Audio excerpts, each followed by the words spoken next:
In the spring of 1900, a crew of Greek sponge divers running from a storm dropped anchor beside a barren island called Antikythera.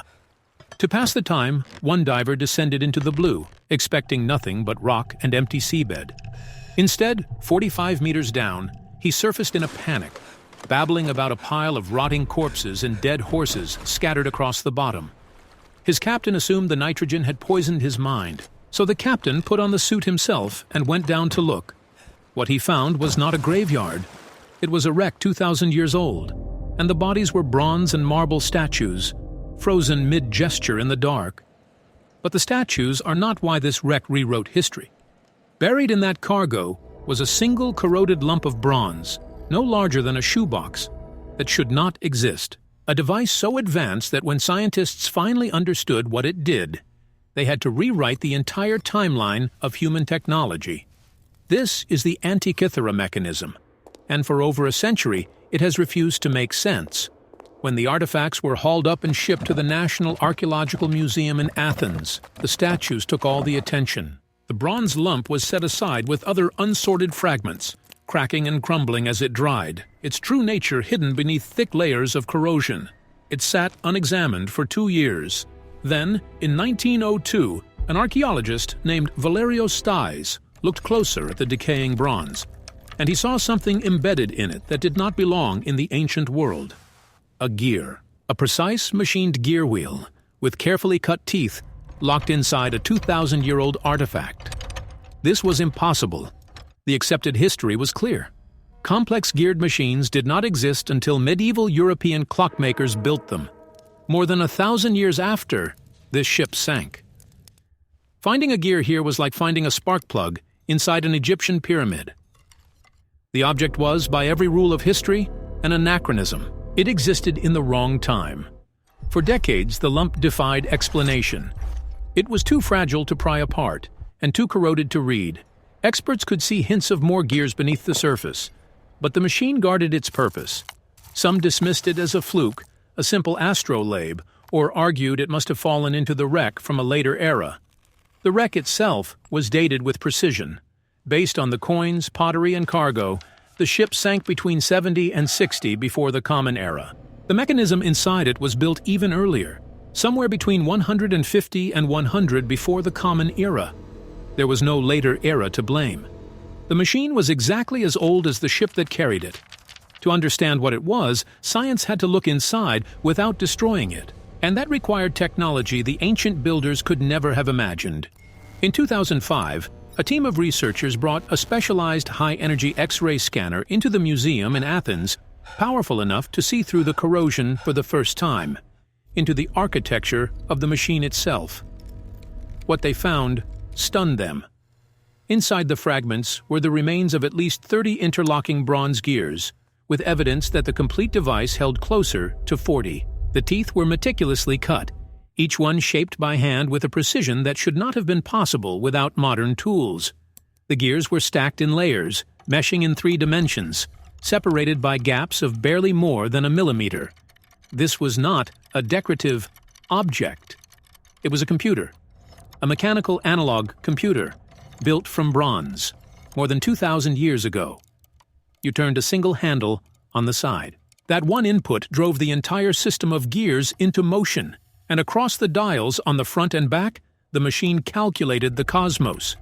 On the front face, pointers tracked the position of the sun and the moon as they moved through the zodiac. A small, rotating ball, half silver and half dark, showed the exact phase of the moon on any given day. The inscriptions suggest it once tracked all 5 planets known to the ancient world: Mercury, Venus, Mars, Jupiter, and Saturn. But the real engineering breakthrough was hidden in the way the mechanism tracked the moon. Unlike the sun, the moon does not move across our sky at a constant speed. Because its orbit is elliptical, it speeds up and slows down. And somehow, the builders of this machine understood that, and they solved it mechanically. They used 2 gears mounted slightly off-center, one with a pin riding inside the slot of the other. As they turned, the offset created a subtle shifting speed, mimicking the real, irregular motion of the moon across the sky.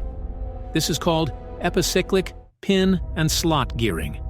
It is a concept that would not reappear in the human record for over 1,000 years. And it went further. On the back of the machine, 2 large spiral dials performed the most haunting function of all. One predicted eclipses. Using a Babylonian cycle of 223 lunar months, the mechanism could tell its user which month, decades into the future, a solar or lunar eclipse would darken the sky. A second dial tracked a 19-year calendar, reconciling the cycles of the sun and moon. And a smaller dial did something unexpectedly human. It counted down the 4-year cycle of the ancient games, including the Olympics. The same machine that predicted the shadow of the moon also told the Greeks when it was time to compete. Think about what that means. 2,000 years before the microchip, someone encoded the movements of the heavens, the rhythm of eclipses, and the calendar of their own civilization into a box of bronze gears you could hold in your hands. And then the knowledge vanished. This is the part that unsettles historians the most. The Antikythera Mechanism is not a primitive first attempt. The precision, the confidence, the sheer refinement of its gearing suggests it was the product of a long tradition, generations of engineering experience behind it. There were almost certainly others, but none have ever been found. No earlier prototypes, no later copies. Nothing approaching this complexity appears again anywhere on Earth for more than 1,000 years, until the great astronomical clocks of medieval Europe. An entire branch of human knowledge bloomed, produced a masterpiece, and then was erased so completely that we only know it existed because one ship sank in the wrong place at the right time. We still do not know who built it. Some evidence points toward the workshops of Rhodes, a center of astronomy in the ancient world. Some researchers have linked its sophistication to the tradition of Archimedes, but the maker remains a ghost. We like to imagine the past as a simpler, cruder place, a slow climb from ignorance toward our own brilliance.